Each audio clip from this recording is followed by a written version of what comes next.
நம்ம பௌர்ணமிக்கு கூடுறோம். வெளிநாடுகளில் இருந்தும் சீடருங்க வராங்க, இங்கே உள்ள இருந்தும் வரீங்க. ஆனால் இது எதுக்காக செய்கிறோம், ஏன் செய்கிறோம் அப்படின்றத நீங்கள் எல்லோரும் கண்டிப்பாக தெரிஞ்சுக்கணும். நேற்று கூட ஒருத்தர் வந்திருந்தார், 4 பிள்ளைங்க, வீடு கட்டிட்டேன், மேலே வீடு கொடுத்துனுங்கிறாங்க, இன்றைக்கி யாருமே என்னை மதிக்கலை, எல்லாரும் கைவிட்டுட்டாங்க, நான் தனியாக சாப்பாடு செய்து சாப்பிட்டுங்கிறேன் அப்படின்னு ஒருத்தர் கோயம்புத்தூர்லேருந்து வந்துக்கிறாரு. மனசு சரியில்லாததுக்கு நான் இங்கே மருந்து கொடுக்குறது இல்லைப்பா அப்படின்னேன்.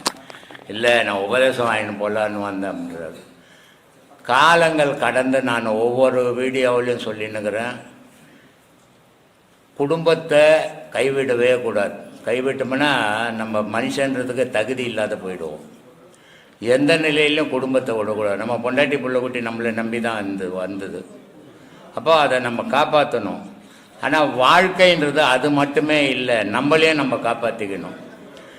ஒரு நாள் எல்லாரையுமே குடும்பம் வெளியே தள்ளும். அந்த வெளியே தள்ளுற காலத்தில் நமக்கு யாரும் இல்லையே, நம்ம அனாதை ஆகிட்டுமேன்ற நினைப்பு மனுஷனுக்கு வரதான் செய்யும். நேற்று நம்ம தாய் தப்புன்னு நம்ம வெளியே தள்ளிட்டோம், நம்ம பொண்டாட்டி நம்ம புள்ள குட்டின்னு உட்கார வச்சு ஊட்டணும். ஆனால் நம்ம தாய் தப்பை நமக்கு ஊட்டியிருப்பாங்களே, இப்படி தான் நம்மளை இப்படி தான் வளர்த்துருப்பாங்களே நம்ம நினைக்கவே இல்லை. அதே மாதிரி நாளைக்கு நம்ம பிள்ளைங்க அதை நினைக்க போதில்லை, அதை பற்றதை தான் அது பெருசாக நினைக்க போகுது.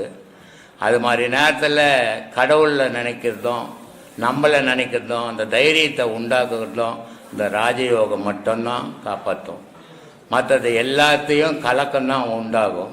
இனிமேல் என்ன செய்ய போகிறோம், நம்ம சம்பாதிச்சதெல்லாம் பிள்ளைங்களுக்கு எழுதிட்டோம், சம்பாதிச்சதெல்லாம் பிள்ளைங்களுக்கு செலவு பண்ணிட்டோம், நம்ம அனாதி ஆகிட்டுமே, நம்மளை காப்பாற்றுறதுக்கு யாரும் இல்லையே அப்படின்ற நினைப்பு வரதான் செய்யும்.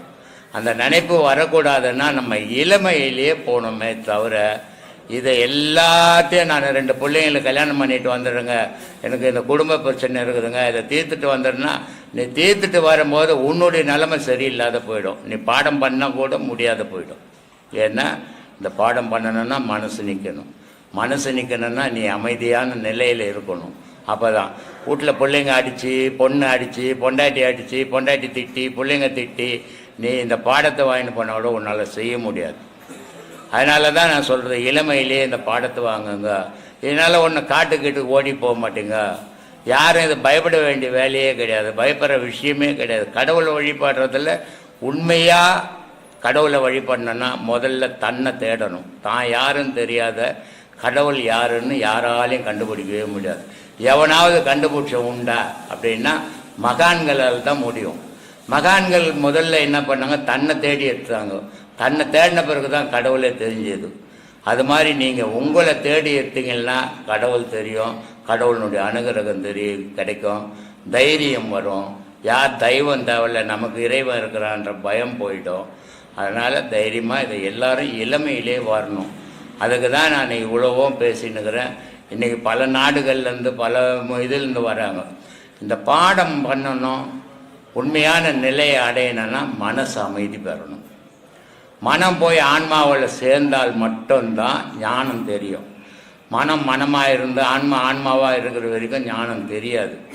அப்போ நம்ம மனசை முதல்ல அமைதிப்படுத்திக்கினா தான் நம்ம இதை தெரியும். அமைதிப்படுத்தணும்னா என்ன பண்ணோம், நம்ம மூச்சடங்கன்னா என்ன பண்ணோம், நல்ல குருக்கிட்ட போகணும். இதுக்கு தான் சொன்னோம் திருமூலர், ஆரிய நல்லான் குதிரை 5 வீசி பிடிக்க விறகறிவார் இல்லை, கூறிய நாதன் குருவருள் பெற்றால் வாரி பிடிக்க வசப்படும் தானேன்னா. நல்ல குருக்கிட்ட போய் சொன்னபடி செய்தீங்கன்னா இந்த மூச்சு அடங்கிடண்டா, இல்லைன்னா இது அடங்காது. அதாவது திசையில் ஓடிக்கினே இருக்கும், ஒன்று பேசுறது கேட்கும், ஒன்று செய்கிறது மோடுறதை பார்க்கும், ஒன்று பேசும். இப்படி அதை திசையில் போகும்போது மனம் நிற்காது. ஏன்னா மனத்துக்கும் இந்த 4-5 புலனுக்கும் கனெக்ஷன் உண்டு. இதுக்கு அந்த காரணம் கூட சேர்ந்துக்குன்னு வேலை செய்யுது. நான் எதுக்கு போயிருந்தேன், கைலாசம். அங்கே போனாக்கா நிறைய பேர் உட்காந்துன்னு இருக்கிறான். என்னடா அது, இவ்வளோ பேர் எல்லாம் ஹிந்தியில் தான் பேசுகிறான். அதை லைனாக உட்காந்துங்கிறதுல பார்த்தா 2 பேர் தமிழை மாதிரி இருந்தான். நான் கேட்டேன், என்னப்பா தமிழ் தெரியுமா? தெரியுங்க. ஏன் தமிழில் பேச மாதிரி? இல்லை, இங்கே எல்லாரும் ஹிந்தியில் தான் பேசுவாங்க அப்படின்னு. சரின்னு பேசுன்னு எதனா ஞானம் தெரியுமா? அதெல்லாம் ஒன்றும் கிடையாதுங்க. வீட்டில் இருந்து பயந்து நீங்கள் ஓடியான்ட்டோம் வந்து 10 வருஷம் ஆச்சு 15 வருஷம் ஆச்சு. ஏன்னா ஞானத்துக்கு அதெல்லாம் கிடையாது. அவன் அம்மா செத்துது, நடிகர் பிறந்தது, இந்த சாப்பாடு வருது சாப்பிட்றோன்றோம். அது மாதிரி எங்கே போனாலும் ஓடி போகிறவனுக்கு ஞானமே இந்த உபதேசமே தேவையில்லை, தானாகவே ஓடி போடுவான். ஆனால் இந்த உபதேசம் வாங்கி இருக்கிற இடத்துல சாதிக்கணும். ஓடுறது பயந்து போடுறது. சாதனைன்றது நீ இருக்கிற இடத்துல இல்லறத்திலே இருந்து பொண்டாட்டி கூடவே இருந்து சாதிக்கணும். அதுதான் சாதனை. ஓடி போய் நான் பொண்டாட்டியை விட்டுறேன் புள்ளியை விட்டுறேன்னா அது சாதனை கிடையாது, அது பயம். அது பேர். அது இருக்கக்கூடாது. அது இருந்ததுன்னா நீ எங்கே போனாலும் உன் மனசு வீட்டு மேலே தான் இருக்கும். அதனால் அப்படிலாம் இருக்கக்கூடாது. இருக்கிற இடத்துல நீ எல்லா வேலையும் செய்யணும், எல்லாம் செய்யணும், எல்லா உலக விஷயங்கள்ல ஈடுபடணும். ஆனால் உன் மனம் எதுலேயும் ஒட்டாமல் வாழணும். நீ தனித்தே நிற்கணும், எல்லா செயலையும் செய்யணும். நீ அந்த மாதிரி போனால் வீட்டில் குடும்பத்தில் பிரச்சனை இல்லைன்னா குழப்பம் வரும். அதனால தான் இங்கேருந்து வீட்டிலேருந்து இங்கேருந்து உபதேசம் வாங்கிட்டு போகிறது, பொண்டாட்டியை உட்காந்து சின்ன ராமாயணம் படிக்கிறது, படிச்சுட்டு அப்புறம் பூஜை பண்ண போனால் வீட்டு கட்டத்தை நிற்கிறது. இந்த மாதிரி நான் எங்கள் அம்மா வீட்டில் எடுத்து விட்றேன், என்னையாண்ட கல்யாணம் பண்ணிக்கினேன்றது, இது மாதிரி பிரச்சனை எல்லாம் அதனால வர்றது தான். அது மாதிரி வேலையெல்லாம் வச்சுக்கூடாது. சரி சொல்லு. ஏன் இப்போ நம்ம வாழ்நாளில் நம்ம செய்கிற நல்லது கெட்டதுக்கான பிரதிபலன் வந்து நமக்கு தானே ஐயா கிடைக்கணும். நம்ம பெற்ற பசங்களுக்கு ஏன் ஐயா பாவம் சேரணும்? அது நீ எதுலேருந்து வந்த? நான் அப்பாவோட. அதுலேருந்து வந்ததெல்லாம் உனக்கு தான் சொந்தம். இப்போ உங்கள் அப்பா சொத்து வச்சுருந்தாருன்னா யாருக்கு சொந்தம்? எனக்கு தான். உனக்கு தான் சொந்தம். அப்போ அவர் பால் சேர்த்து வச்சுக்கிற பாவமும் உனக்கு தான் சொந்தம். பக்கத்து வீட்டுக்காரர் எடுத்து பண்ண உங்கள் அப்பா சொத்தெல்லாம் நீ தானே எடுத்துக்கணும். அது மாதிரி நீ பண்ணுறதெல்லாம் உன் பிள்ளைங்களுக்கு தான் வரும். இது வந்து தொடர்பு இல்லாத போது தான் வராது. தொடர்பு வர்றதுக்கு முன்னே எல்லாருக்குமே வரும். அதனால் அது ஏன் வருதுன்னு கேள்வியே கிடையாது.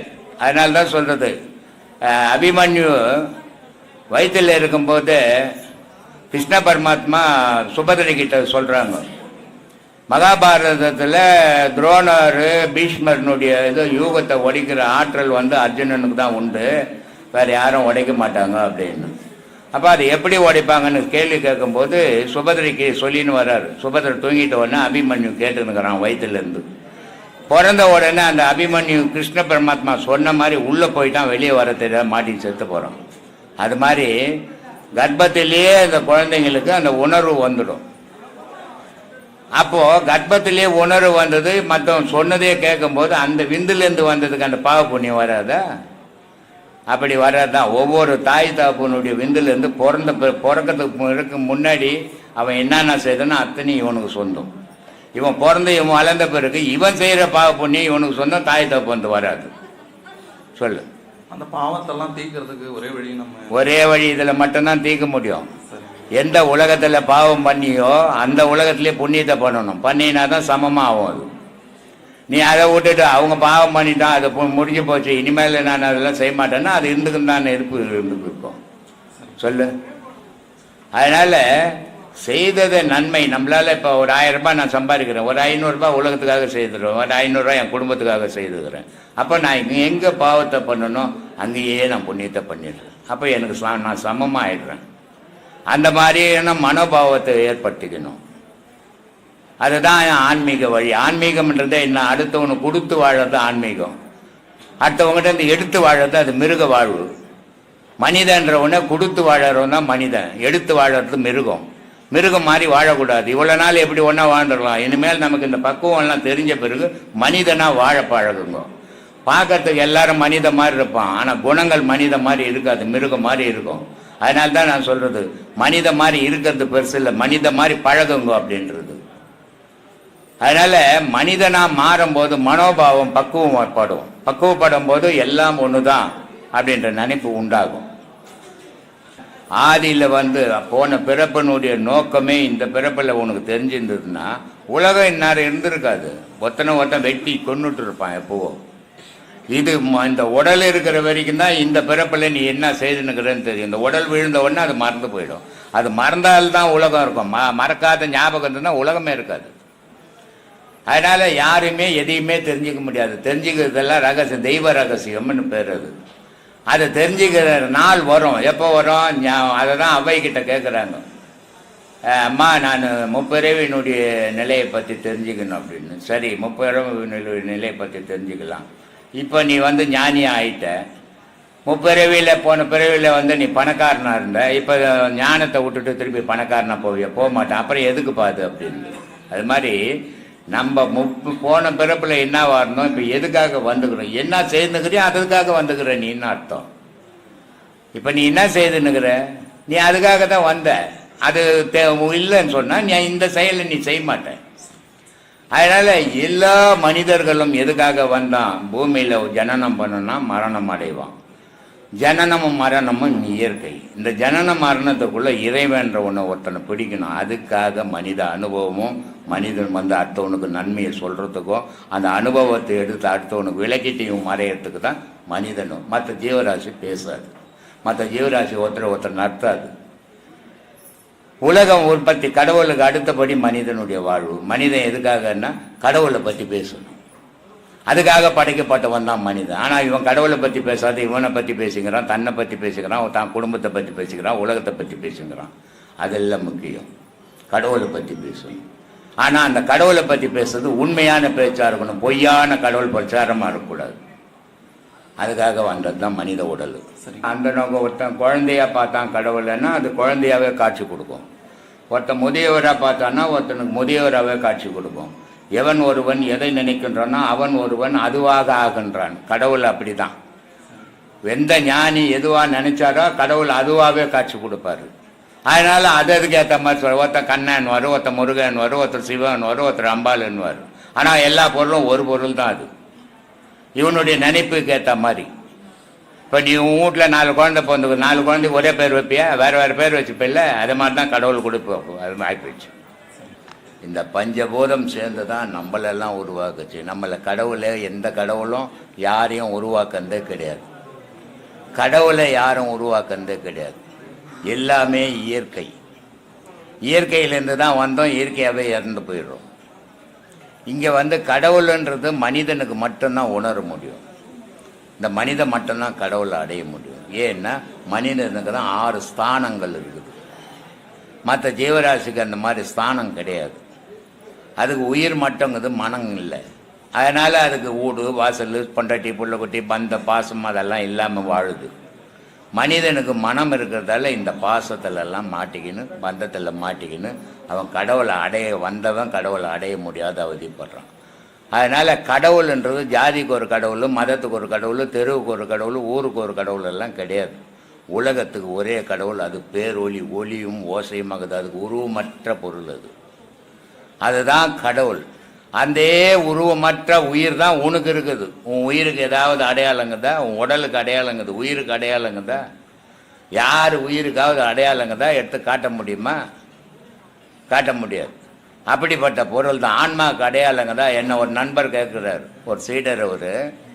அவர் டெய்லி நான் வேலைக்கு போயிட்டு நைட் ஷிஃப்ட் வந்துச்சுன்னா டே ஷிஃப்ட்டு சும்மா இருப்பேன்.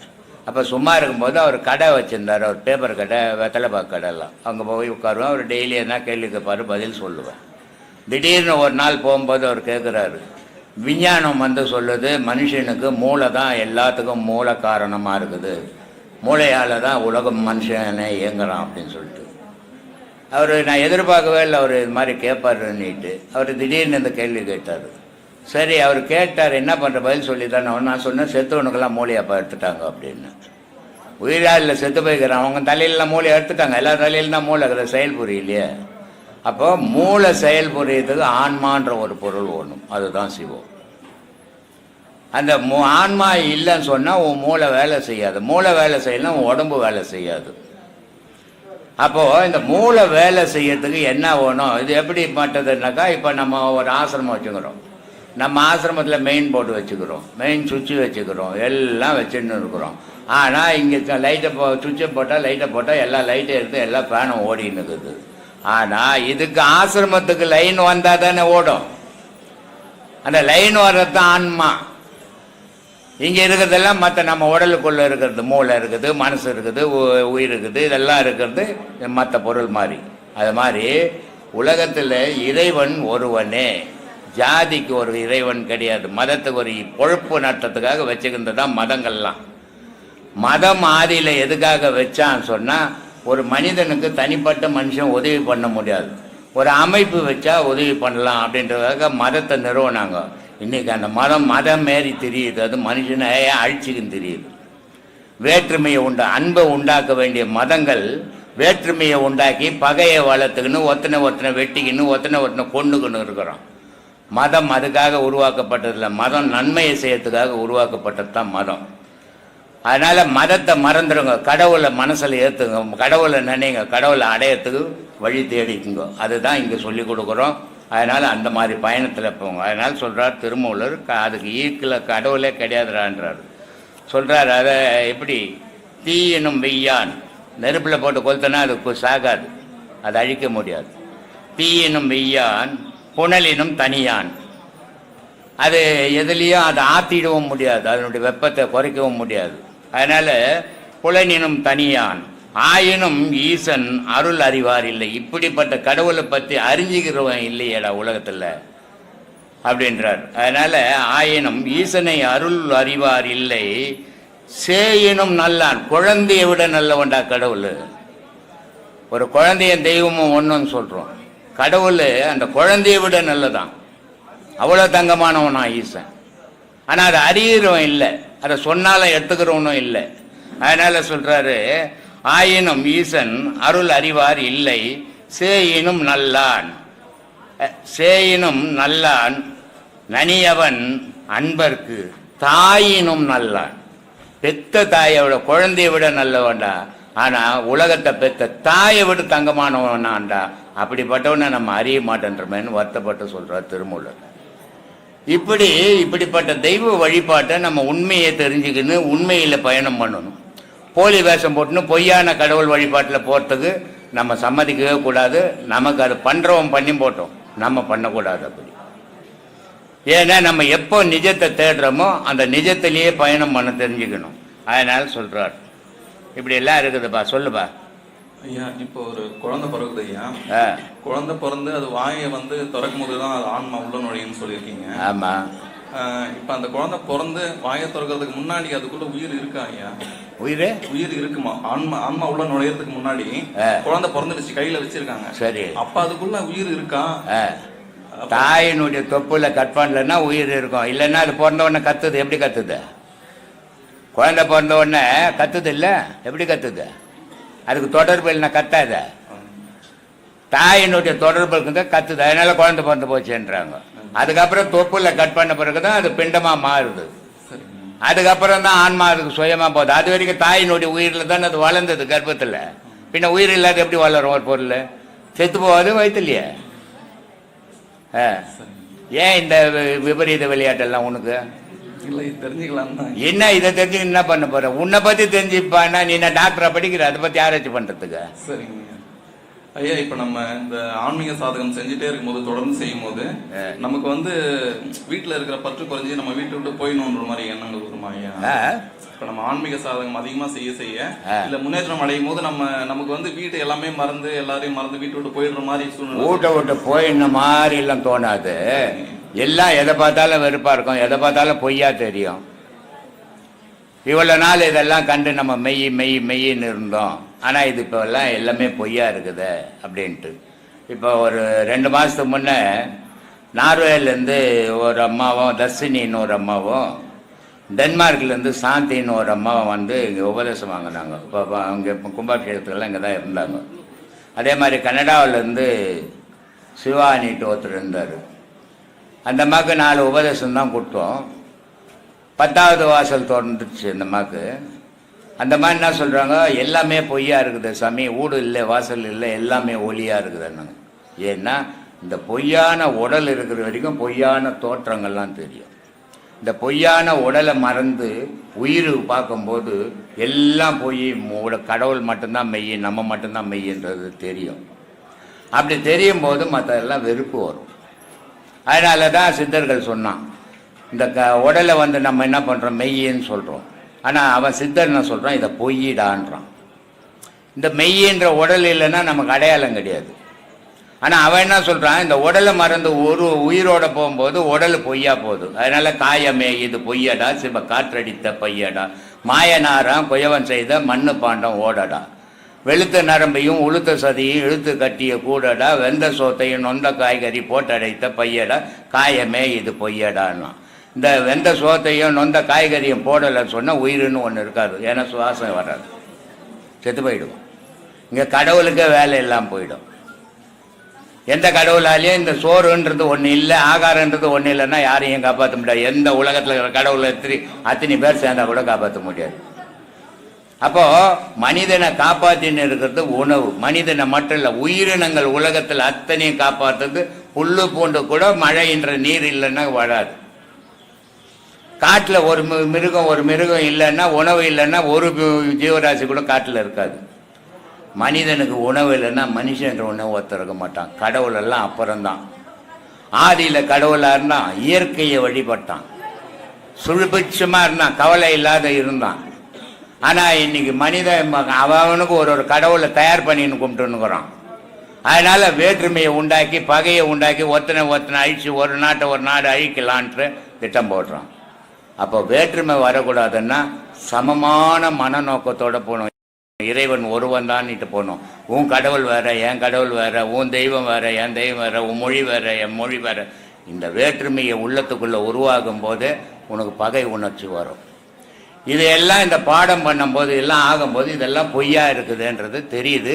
அதனால் வீட்டெல்லாம் போக மாட்டேங்க. வீட்டெல்லாம் போக முடியாது. வீட்டு போனோன்னா அதுக்கு இந்த உபதேசமே தேவையில்லை, தானாகவே ஓடி போடுவான் எத்தனையோ பேர்.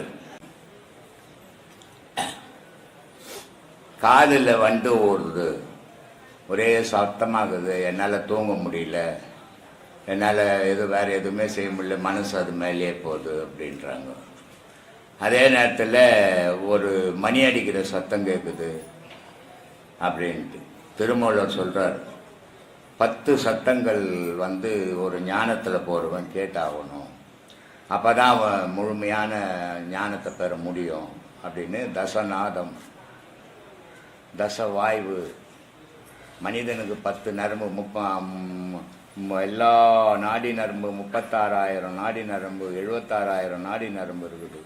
அதில் முக்கியமான நாடி 10 நாடி. அந்த 10 நாடியில் முக்கியமான நாடி, தலையான நாடி 3 நாடி. அந்த 3 நாடிக்கும் தலையான நாடி அக்னிகலை நாடி, சுழுமுனை நாடி. இதில் சுவாசம் பயணம் பண்ணாத வரைக்கும் இவன் சராசரி மனுஷனாக வாழறான். இவனுக்கு எந்த மாற்றமும் தெரியல. ஆனால் இந்த பாடம் வாங்கி இந்த இடைகலை பிங்கலையிலையும் மூச்சு போய் அக்னி கலையிலையும் மூச்சு பாயும்போது இவனுக்கு காதுக்குள்ளே ஒரு வண்டு கொடையிற மாதிரி ஒரு சவுண்டு வரும். இது எப்படி இருக்குன்னா, ஒரு பெரிய அடர்த்தியான ஜொனையான இடத்துக்குள்ளே போகும்போது ஒரு உஸ்ன்னு ஒரு சவுண்டு ஒன்று வண்டு கத்தும். அந்த மாதிரி சவுண்டு வந்துடும். அது சாதாரண முதல் பாடத்துலேயும் வரும், சிலருக்கு 2வது பாடத்துலேயும் வரும். ஆனால் 10 சத்தமும் வரும். மணி அடிக்கிற சத்தம், யானை பிளற சத்தம், கடல் ஓசை சத்தம், இந்த மாதிரி சத்தங்கள் வரும். எல்லா சத்தத்தையும் கூட மனுஷன் ஓரளவுக்கு தாங்கிப்பான். இந்த இடி சத்தம் வரும். இது வந்தால் கொஞ்சம் தாங்கிறது கொஞ்சம் கடினமாக இருக்கும், பயம் வந்துடும் தன்னறியாமையே. அதை திருமூலர் சொல்கிறாரு, முடிவும் பிறப்பையும் முன்னே படைத்த அடிகள் உரையும் அருள்நெறி நாடில் இடியும் முழக்கமும் ஈசன் உருவம். அந்த மாதிரி இடி சத்தம் வந்துடுச்சுன்னா ஈசன் நம்மளோட உறவு கொள்கிறான்னு முடிவு பண்ணிக்குங்க. ஆனால் நமக்கு என்ன பண்ணுறோம், பயம் வருது, என்னால் படுக்க முடியல தனியாக, எனக்கு பயமாக இருக்குது அப்படின்லாம் நம்ம சொல்கிறோம். ஆனால் இந்த மாதிரி வந்ததுன்னு சொன்னாவே ஈசன் உங்களை நெருங்கி உறவு கொள்கிறான்னு முடிவு பண்ணிக்குங்க அப்படின்றார் இல்லையா? இதெல்லாம் நம்ம உணர்றதில்லை, நம்ம தெரிஞ்சிக்கிறது இல்லை. தெரிஞ்சிக்காமல் நம்ம ஞானத்தில் பயணம் பண்ணி ஞானத்தை அடையிறது இல்லை.